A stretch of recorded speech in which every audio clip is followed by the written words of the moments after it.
Bismillahirrahmanirrahim. Assalamualaikum warahmatullahi wabarakatuh. Hamdan katsiran thayyiban wa barakan fi kama yuhibbu rabbuna wa yardah. Asyhadu an la ilaha illallah wahdahu la syarikalah wa asyhadu anna Muhammadan abduhu wa rasuluh. Baik, anak-anakku semua yang dirahmati Allah Subhanahu wa taala. Kita lanjutkan pelajaran kita di tema 3, peduli terhadap makhluk hidup. Sekarang kita sudah masuk ke subtema 3, ayo cintai lingkungan. Anak-anakku semua, pada hari ini kita akan membahas pembelajaran 1.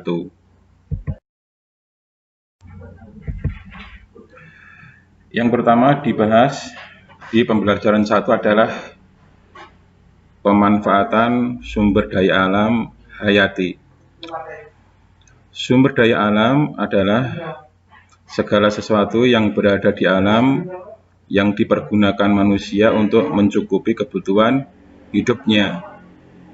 Sumber daya alam ada 2, sumber daya alam hayati dan sumber daya alam non-hayati. Pada pembelajaran pertama ini yang dibahas adalah sumber daya alam hayati.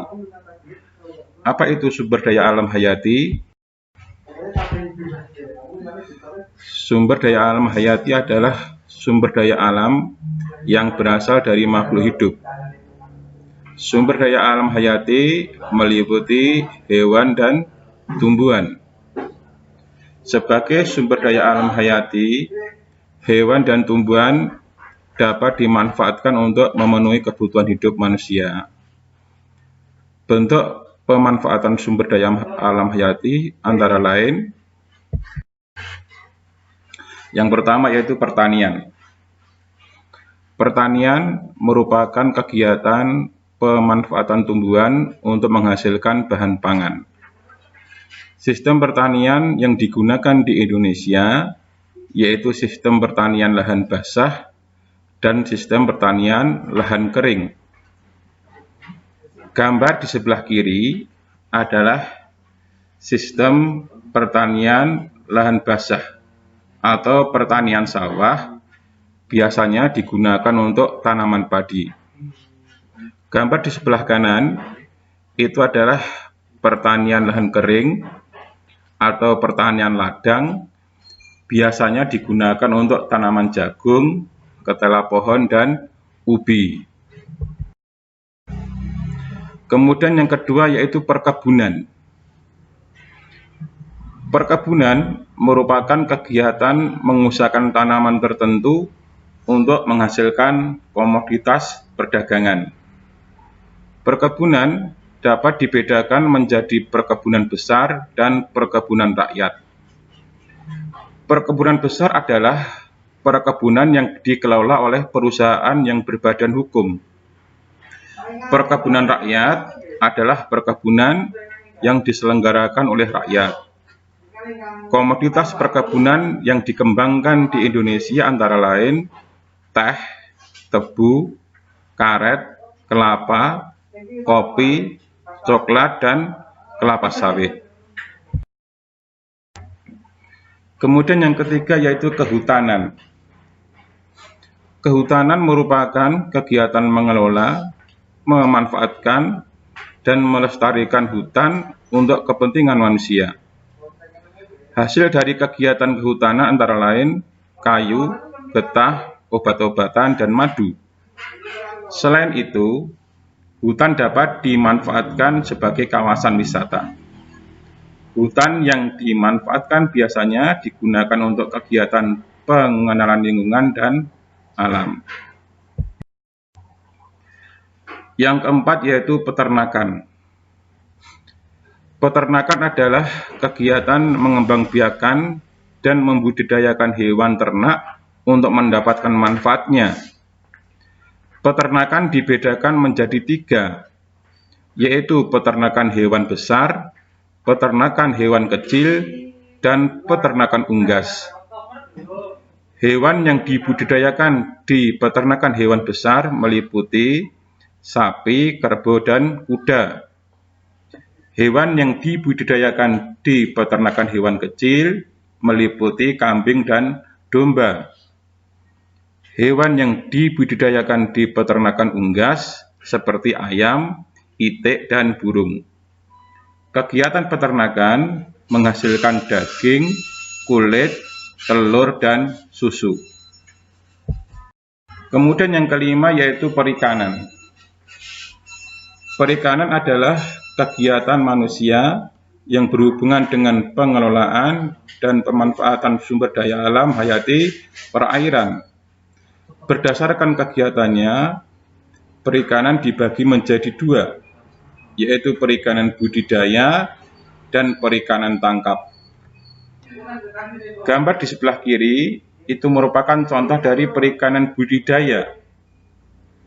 Perikanan budidaya dilakukan manusia dengan cara memelihara organisme air seperti nila, lele, udang, bandeng, kerang mutiara, dan rumput laut. Bentuk perikanan budidaya antara lain kolam, empang, karamba, dan tambak. Kemudian selanjutnya adalah perairan tangkap, perikanan tangkap.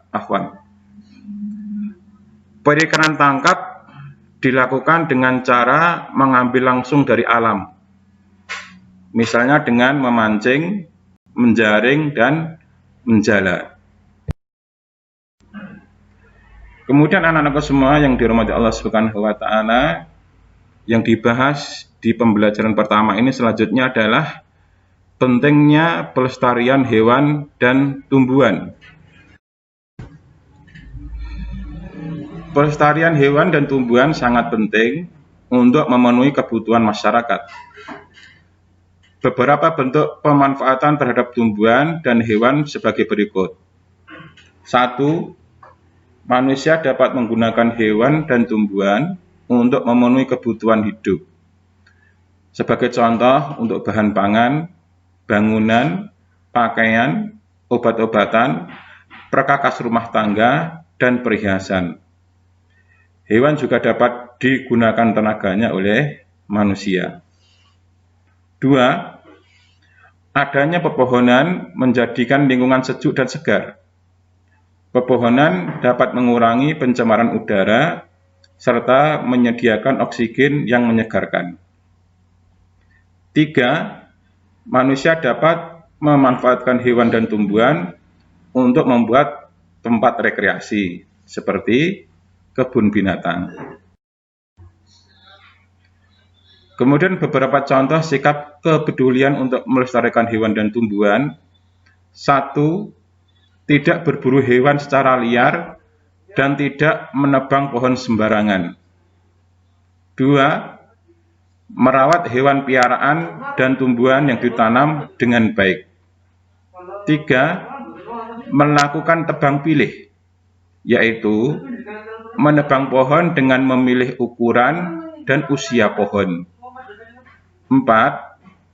Melakukan peremajaan tanaman dengan penanaman kembali tanaman yang telah dimanfaatkan.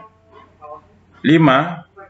Melakukan penghijauan kembali atau reboisasi di lahan gundul agar lahan dipenuhi tumbuhan dan hewan lagi. 6. Melaporkan kepada pihak yang berwenang jika mengetahui ada orang yang mengancam kelestarian tumbuhan dan hewan. Kemudian anak-anakku semua yang terakhir, isilah pertanyaan ini dengan jawaban yang tepat. Ada 4 pertanyaan, silahkan dikerjakan dengan teliti.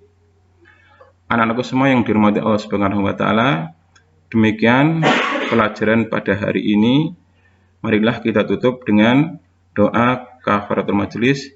Subhanakallahumma wa bihamdika asyhadu an la ilaha illa anta astaghfiruka wa atubu ilaik. Assalamualaikum warahmatullahi wabarakatuh.